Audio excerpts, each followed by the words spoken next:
Bom, gente, hoje a gente vai conversar então sobre as dificuldades dos bebês para mamar. Convidei 2 pessoas aqui da cidade de Indaiatuba que fazem um trabalho maravilhoso, sempre associado muitas vezes ao meu trabalho, e às vezes nem é associado, às vezes pega aí que vocês vão fazer um trabalho muito melhor. Quer se apresentar, Pam? Posso me apresentar. Primeiro, eu queria agradecer pelo convite, Bruna, que foi feito aí. É importante essa semana aí para a gente promover, né, esse aleitamento materno, apoiar, né? E, enfim, eu sou a Pamela Manchado, sou fonoaudióloga, eu sou especialista em disfagia pelo Conselho Federal de Fonoaudiologia. E tenho também especialização na parte de disfagia neonatal, a parte de motricidade orofacial pediátrica neonatal. E então entra a questão da amamentação nesses bebês que apresentam essas dificuldades mesmo de mamar, né? E também na questão de alimentação, depois quando o bebê cresce, já fica um pouquinho maior, também tem as dificuldades alimentares aí. Acho que resumindo é isso. Renan, quer se apresentar, por favor? Tá aberto. Bom dia, gente, tudo bem? Agradecer aí a Bruna de ter lembrado do meu nome, né? Eu tenho certeza que não sou tão especializado quanto essas outras duas que estão aqui comigo na questão da amamentação, mas realmente, como a Bruna falou, tem casado aí o trabalho que tem desenvolvido bem legal aí os bebês. Eu sou fisioterapeuta, eu sou especializado em osteopatia, e desde que virei pai, coincidentemente ou não, o volume de crianças e bebês no consultório aumentou exponencialmente. Então, esses últimos 2 anos e meio, eu tenho tido muito contato aí com o bebê, e talvez nesse último ano essa questão de amamentação realmente explodiu no consultório, talvez seja o que mais tenho atendido no dia a dia. Eu sou professor também da Escola de Osteopatia de Madrid, que foi por onde eu me formei, e atuo basicamente aí nessas duas funções, em sala de aula e consultório. Ótimo. Já viram que a gente está muito bem respaldada, né, na nossa fala hoje. Eu acho que é importante a gente começar, né, falando que a maioria das pessoas, quando pensa em dificuldades na amamentação, pensa, o problema, entre aspas, né, o problema é sempre a mãe, é sempre a pega, é sempre o manejo, a condução. E, na verdade, a gente também tem problemas que partem dos bebês, né? E aí é importante que a gente fale sobre isso. E aí, exatamente isso que a gente vai fazer hoje. Aí a Pã colocou aí...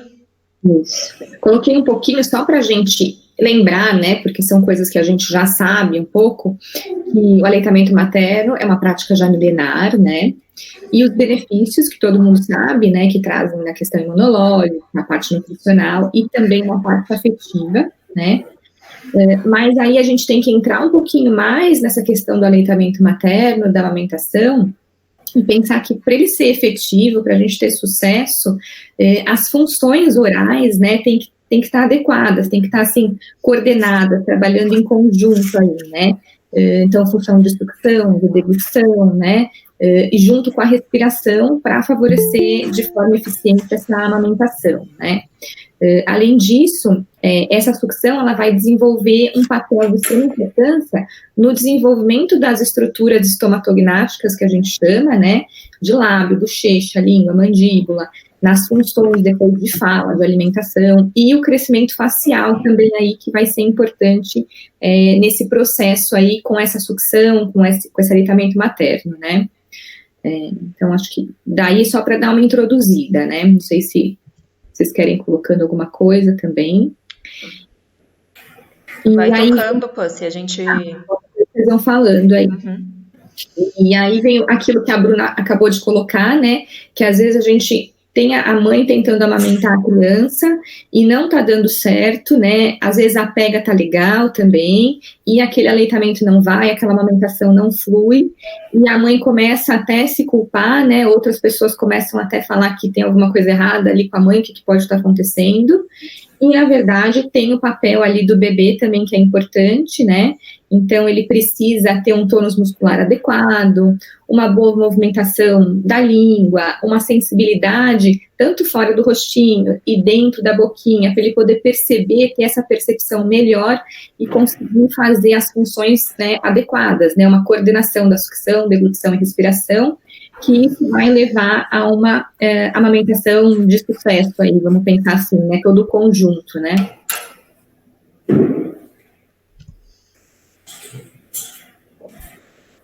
Bom, aí a gente entra nas questões estomatognáticas, depois, se você quiser ir complementando alguma coisa aí, tá, Renan, você vai falando. Algumas estruturas estáticas, né, que são a mandíbula, né, a mandíbula, a maxila, tem os arcos dentários, a mucosa oral, né, dentro da boca, base do crânio e suas articulações, né, que a gente tem, por exemplo, articulação ATM, né, a temporomandibular, coluna cervical, ocioide, e estruturas dinâmicas, que aí elas vão fazer uma certa movimentação, né, e isso vai trabalhar em conjunto mesmo. Então, a gente tem os músculos mastigatórios, supra- e infraiódeos de língua, lábios e bochechas. E aí, como eu falei, elas vão atuar em sinergia, né, em conjunto, junto com o sistema nervoso central, que ele vai mandar informação do que precisa ser feito, né, e vai realizar funções, né, pensando nessas funções orais aí, de respiração, né, a deglutição, né, que é esse ato de engolir mesmo, a fala e a mastigação. Tem nome difícil, gente, mas é só para dizer tudo que envolve a mecânica, né, e o funcionamento da cavidade oral, basicamente, né, e tudo que está ali atrelado. E aí, o que acontece? Em alguns casos, tem algumas alterações nessa questão, na parte estática e na parte dinâmica, tá? Então, se a gente for pensar na parte estática, que são essas estruturas mais físicas, né, que não vão ter essa movimentação, vamos pensar assim, a gente vai ter uma fenda palatina, que é quando o céu da boca do bebê tem aquela fenda que fica aberto, né, uma retrognatia, que são os bebês que têm o queixinho bem para trás, e a tensão muscular, né, que também vai influenciar em todo o processo. E a gente vai ter algumas alterações dinâmicas que vão estar relacionadas àquelas estruturas que a gente colocou ali no slide, né? Mais pensando na parte muscular aí. Então, a gente pode ter uma flacidez muscular, né? Uma fenda labial, que aí vai ser como se fosse aquele lábio leporino que o pessoal conhece, né? Que o lábio fica abertinho. O frênulo de língua alterado, que pessoas escutam como língua presa, né? E aí, se a gente tiver uma dessas alterações, não precisa ser todas, uma alteração só, ela vai causar prejuízo em pelo menos uma dessas funções que vão estar relacionadas aí com a parte de alimentação, a parte da amamentação.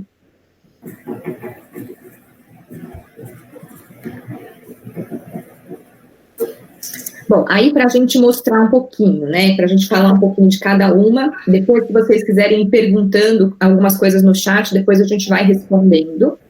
A fenda palatina, tá, ela é conhecida como palatina ou fissura palatina, então para vocês verem a foto, como que fica na boca do bebê, e o que acontece se a gente for fazer já uma associação com a amamentação, esse bebê, quando ele vai mamar no peito da mãe, ele precisa ter uma pressão dentro da boquinha, né? Ele tem que fazer um vácuo para ele conseguir extrair o leite do peito da mãe, né? E com essa estrutura, que é o céu da boca aberto, ele perde essa pressão, ele não tem, porque esse ar vai escapar todo pelo nariz, né? Então, ele não vai conseguir fazer o vácuo que ele precisa para poder extrair o leite de uma forma efetiva ali do peito da mãe, né? Então, depois, geralmente por volta de 1 ano, é feita a cirurgia de correção para fazer o fechamento, e também tem alguns casos, né, Bruna, que acabam colocando já bebezinho umas placas para poder fazer o fechamento e auxiliar. Tipo aquelas plaquinhas para quem não consegue visualizar, né? Sabe aquelas plaquinhas de dente que às vezes coloca para não ranger, né? É parecido com aquilo, só que aí coloca lá no céu da boca para fazer esse vedamento, para fechar. É isso. E aí, nos casos que coloca essa plaquinha, acaba favorecendo um pouco esse aleitamento, né? Porque favorece essa pressão que precisa. Nos casos que acaba ficando aberto, inicialmente fica difícil esse aleitamento, então a gente tem que adaptar algumas questões aí, né? Às vezes algum utensílio para a mãe poder dar o próprio leite para o bebê, né? Nesse momento, mas tem esses casos que às vezes coloca essa plaquinha e já ajuda um pouco nesse período de amamentação também.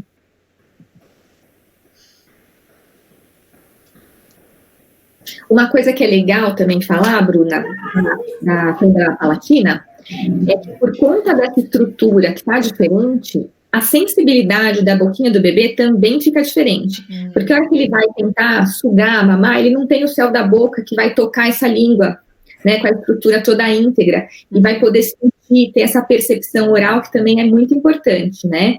Que eu sempre falo que a parte motora é um pouco pela parte sensitiva e sensorial, né? Então, a gente vai sentir primeiro, e essa parte sensorial vai guiar um pouco a parte motora para a gente também, e para o bebê, né, também. A fenda labial, então, que é conhecida como lábio leporino, então, é uma abertura no lábio, né?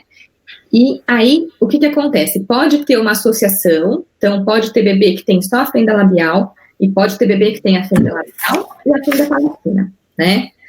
Se for uma fenda só no lábio, né, o lábio leporino, já é mais tranquilo para a gente fazer essa amamentação, né? Tem alguns casos que a gente pode usar um micropor ou alguma bandagem até para facilitar esse fechamento e favorecer uma pega um pouco melhor para esse bebê, né?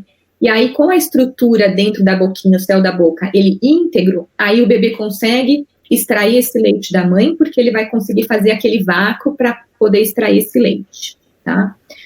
E aí, a gente tem que trabalhar também essa questão de alongar um pouquinho esse lábio, às vezes, ajudar para melhorar essa percepção, essa sensibilidade, tudo para facilitar uma função que ainda está meio difícil por conta dessas estruturas aí.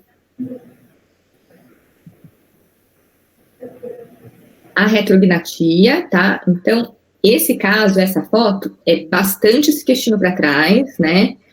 Às vezes vem associado com algumas síndromes, a gente até colocou aqui do lado a Pierre-Robin, né? Que aí tem uma alteração maior, até em questão de deglutição, né? A questão respiratória, que acaba ficando comprometida. Mas tem bebês que vêm com uma retrognatia não tão importante quanto essa, mas que vão ter alteração na amamentação também, né? E aí é muito importante a gente trabalhar, acho que aí é bem legal, às vezes a osteopatia também vai entrando junto, né? Porque tem essas cadeias musculares que vão ajudando aí nesse processo, para facilitar essa amamentação. E depois, o que eu sempre falo, que a função também vai ajudar essa forma, né? Porque a função, esse bebê conseguindo ir para o peito, conseguindo sugar o peito, vai ajudando nesse crescimento facial também, né? Vai ajudando a desenvolver um pouco mais. Então, eu acho que é isso. Depois, se quiserem completar alguma coisa aí, vocês vão falando. Eu posso falar alguma coisinha, talvez, Pamela, dentro da visão osteopática, né?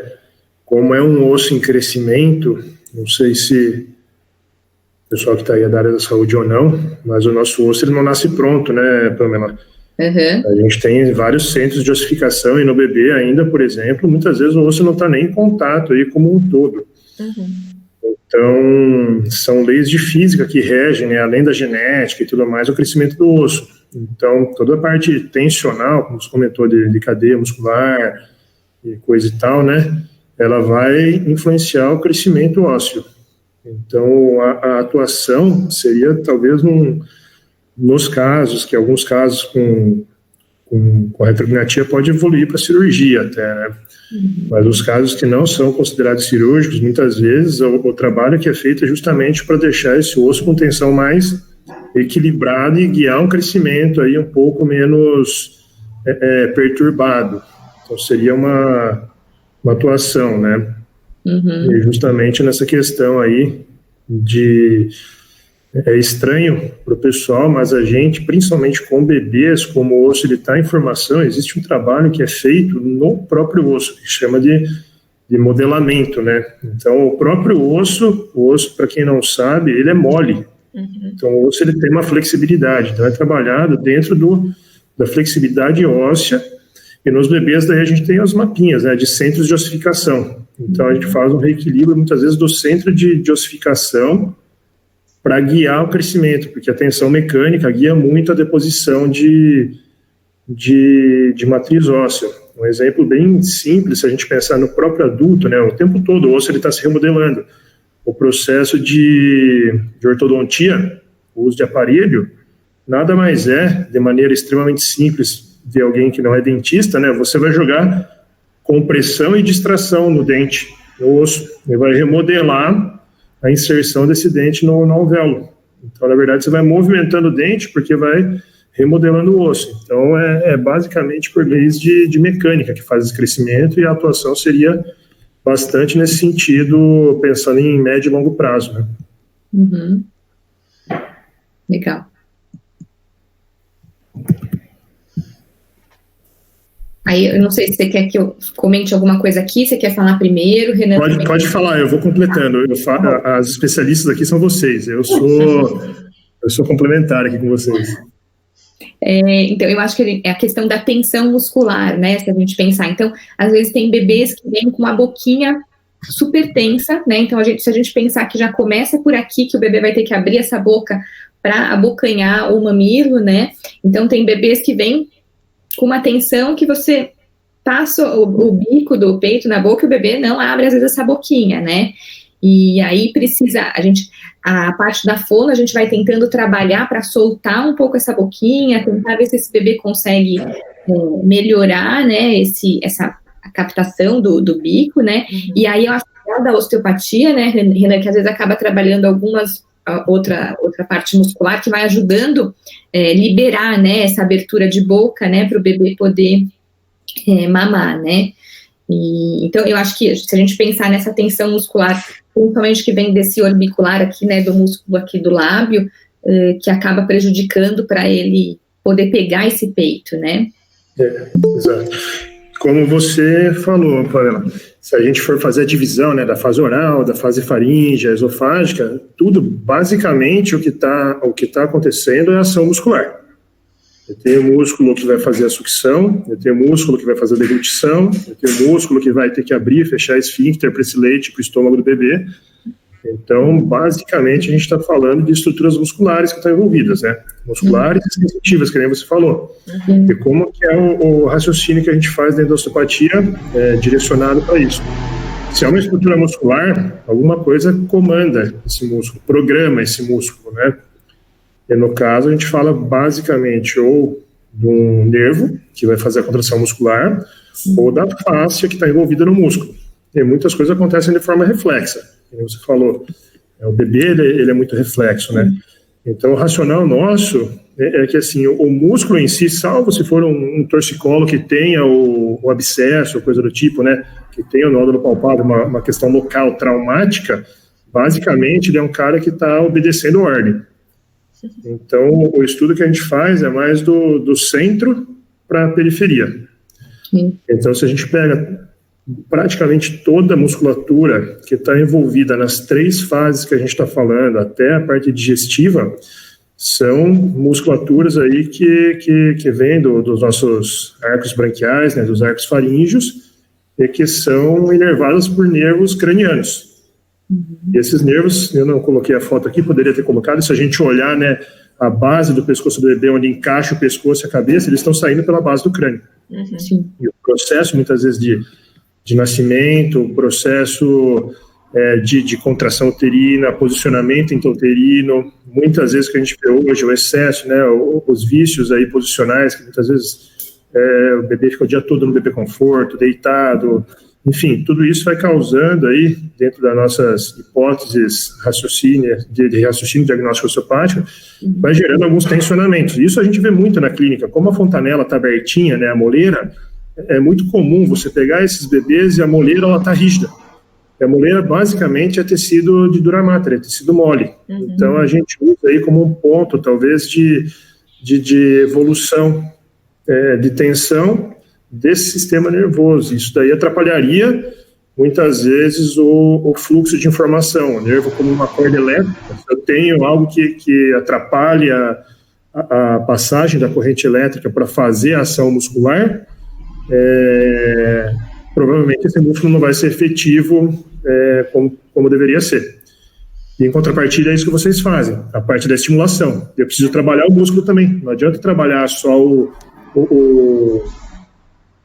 ativador ou desativador do músculo se eu não trabalhar o próprio músculo em si. Então, o casamento vem daí, pensando no ponto de vista muito assim neurológico, né, do sistema nervoso mesmo desse bebê. Então, é um trabalho bastante grande na base do crânio, onde o crânio realmente encaixa no pescoço, né, onde fica apoiada essa região, é onde está passando muitos nervos importantes para todo esse processo. E outra possibilidade são as cadeias musculares. A gente tem uma certa continuidade no corpo.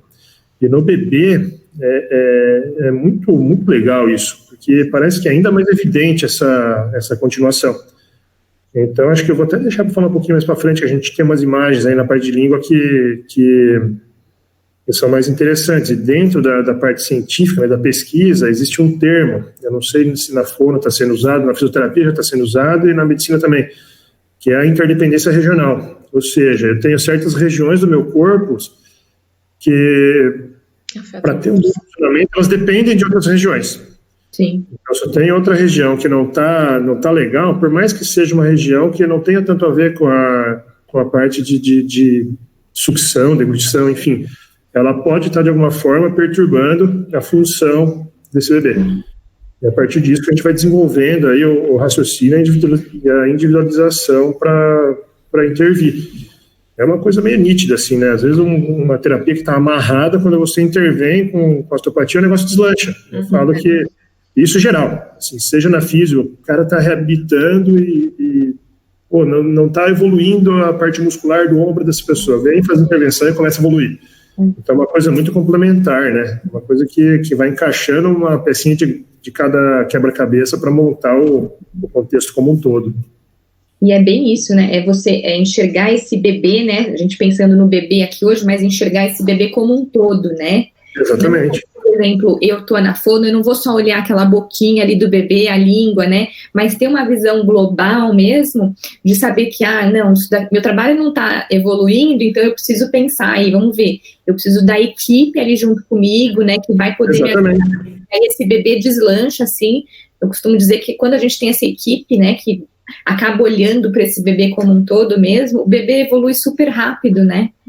E é muito legal. Eu tive um caso agora recente, infelizmente não foi com você, foi com outra fono, mas o bebê veio comigo, ele estava com lábio hipotônico e linguei para fora no atendimento. Eu fiz o atendimento, ele voltou para casa igual, ele não conseguia manter a pega, nada.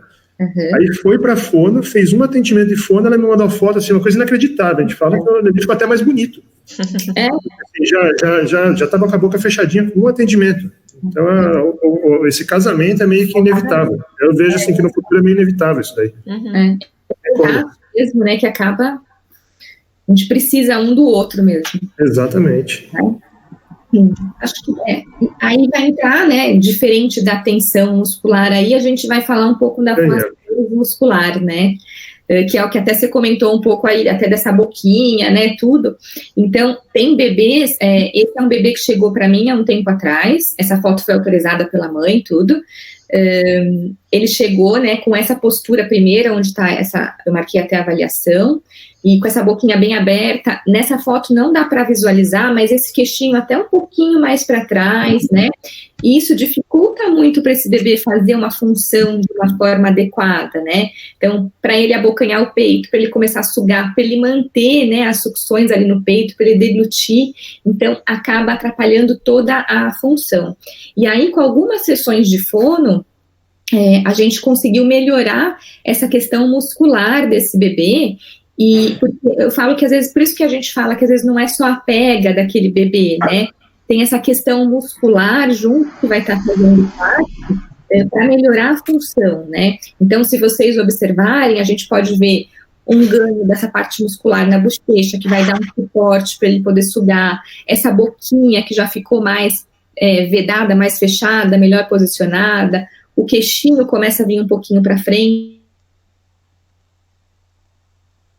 a bandagem aqui embaixo, que ajuda também a posicionar um pouquinho essa língua e favorecer o movimento de deglutição também.